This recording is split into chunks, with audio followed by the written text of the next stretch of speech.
नमस्कार। मास या मासिक शिवरात्रि की व्रत कथा। पौराणिक कथा के अनुसार पूर्व काल में चित्रभानु नाम का एक शिकारी था। जानवरों की हत्या करके वह अपने परिवार को पालता था। वह एक साहूकार का कर्जदार था, लेकिन उसका ऋण समय पर न चुका सका। क्रोधित साहूकार ने शिकारी को शिवमठ में बंदी बना लिया। संयोग से उस दिन शिवरात्रि थी। शिकारी ध्यानमग्न होकर शिव संबंधी धार्मिक बातें सुनता रहा। चतुर्दशी को उसने शिवरात्रि व्रत की कथा भी सुनी। शाम होते ही साहूकार ने उसे अपने पास बुलाया और ऋण चुकाने के विषय में बातें की। शिकारी अगले ही दिन सारा ऋण लौटा देने का वचन देकर बंधन से छूट गया। अपनी दिनचर्या की भांति वह जंगल में शिकार के लिए निकला, लेकिन दिन भर बंदी गृह में रहने के कारण भूख प्यास से व्याकुल था। शिकार खोजता हुआ बहुत दूर निकल गया। जब अंधकार हो गया तो उसे विचार किया कि रात जंगल में ही बितानी पड़ेगी। वह वन एक तालाब के किनारे एक बेल के पेड़ पर चढ़कर रात बिताने का इंतजार करने लगा। बेल वृक्ष के नीचे शिवलिंग था, जो बेल पत्रों से ढका हुआ था। शिकारी को उसका पता न चल सका।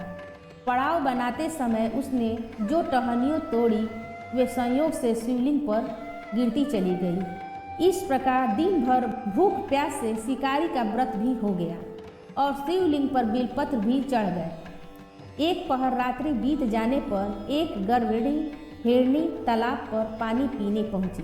शिकारी ने धनुष पर तीर चढ़ाकर ज्यों ही प्रत्यंचा खींची। हिरनी बोली, मैं गर्भिणी हूँ, शीघ्र ही प्रसव करूंगी। तुम एक साथ दो जीवों की हत्या करोगे, जो ठीक नहीं है। मैं बच्चे को जन्म देकर शीघ्र ही तुम्हारे सक्षम प्रस्तुत हो जाऊंगी, तब मार लेना। शिकारी ने प्रत्यंचा ढीली कर दी और हिरनी जंगल झाड़ियों में लुप्त हो गई। प्रत्यंचा चढ़ाने तथा ढीली करने के वक्त कुछ बेलपत्र अनायास ही टूटकर शिवलिंग पर गिर गए। इस प्रकार उससे अनजाने में ही प्रथम प्रहर की पूजन भी संपन्न हो गया। कुछ ही देर के बाद एक और हिरनी उधर से निकली। शिकारी की प्रसन्नता का ठिकाना न रहा।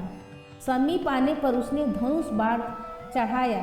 तब उसे देखकर हिरनी ने विनम्रतापूर्वक निवेदन किया कि हे शिकारी, मैं थोड़ी देर पहले ऋतु से निवृत्त हुई हूँ। कामातुर बेढ़िणी हूँ, अपने प्रिय की खोज में भटक रही हूँ। मैं अपने पति से मिलकर शीघ्र ही तुम्हारे पास आ जाऊंगी। शिकारी ने उसे भी जाने दिया। 2 बार शिकार को खोकर उसका माथा ठनका रहा। वह चिंता में पड़ गया। रात्रि का आखिरी पहर बीत रहा था। इस बार भी धनुष से लगकर कुछ बेलपत्र शिवलिंग पर जा गिरे तथा दूसरे पहर की पूजा भी संपन्न हो गई। तभी एक अन्य हिरनी अपने बच्चों के साथ उधर से निकली। शिकारी के लिए यह स्वर्णिम अवसर था। उसने धनुष पर तीर चढ़ाने में देर नहीं लगाई। वह तीर छोड़ने ही वाला था कि हिरनी बोली कि हे शिकारी, मैं इन बच्चों को इनके पिता के हवाले करके लौट आऊंगी। इस समय मुझे मत मारो। शिकारी हंसा और बोला, सामने आए शिकार को छोड़ दूं? मैं ऐसा मूर्ख नहीं। इससे पहले 2 बार अपना शिकार खो चुका हूँ। मेरे बच्चे भूख प्यास से व्यग्र हो रहे होंगे।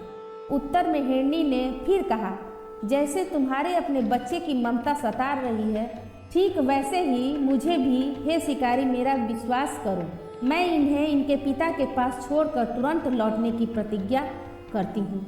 हिरनी का दुख भरा स्वर सुनकर शिकारी को उस पर दया आ गई। उसने उस मृगी को भी जाने दिया। शिकार के अभाव में तथा भूख प्यास से व्याकुल शिकारी अनजाने में ही बेल वृक्ष पर बैठा बेलपत्र तोड़ तोड़ कर नीचे फेंकता जा रहा था। पाँव फटने को हुई तो एक हिष्ट पुष्ट मृग उसी रास्ते पर आया। शिकारी ने सोच लिया कि इसका शिकार वह अवश्य करेगा। शिकारी की तनी प्रत्यंचा देखकर मृगी विनीत स्वर में बोला कि हे शिकार, यदि तुमने मुझे पूर्व आने वाली 3 मृगियों तथा छोटे छोटे बच्चों को मार डाला है तो मुझे भी मारने में विलम्ब न करो, ताकि मुझे उनके वियोग में एक क्षण भी दुख न सहना पड़े। मैं उन हिरणी का पति हूँ। यदि तुमने उन्हें जीवन दान दिया है तो मुझे भी कुछ क्षण के लिए जीवन देने की कृपा करो। मैं उनसे मिलकर तुम्हारे समक्ष उपस्थित हो जाऊंगा। मृग की इस बात को सुनते ही शिकारी के सामने पूरी रात का घटना चक्र घूम गया। उसने सारी कथा मृग को सुना दी। तब मृग ने कहा कि मेरी 3 पत्नियां जिस प्रकार प्रतिज्ञाबद्ध होकर गई हैं, मेरी मृत्यु से अपने धर्म का पालन नहीं कर पाएगी। अतः जैसे तुमने उन्हें विश्वास पात्र मानकर छोड़ा है, वैसे ही मुझे भी जाने दो। मैं उन सबके साथ तुम्हारे सामने शीघ्र ही उपस्थित होता हूँ। शिकारी ने उसे भी जाने दिया। इस प्रकार सुबह हो गई। उपवास, रात्रि जागरण तथा शिवलिंग पर बेलपत्र चढ़ने से अनजाने में ही पर शिवरात्रि की पूजा पूर्ण हो गई। पर अनजाने में ही की गई पूजन का परिणाम उसे तत्काल मिला। शिकारी का हिंसक हृदय निर्मल हो गया, उसमें भगवत शक्ति का वास हो गया। थोड़ी ही देर बाद वह मृग सपरिवार शिकारी के समक्ष उपस्थित हो गया ताकि वह उनका शिकार कर सके।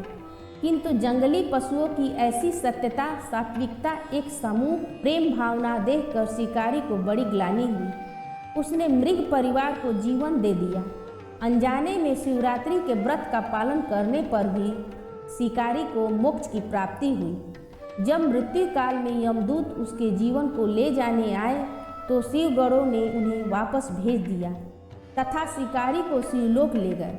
शिव जी की कृपा से ही अपने इस जन्म में राजा चित्रभानु अपने पिछले जन्म को याद रख पाए तथा महाशिवरात्रि के महत्व को जानकर उसका अगले जन्म में भी पालन कर पाए।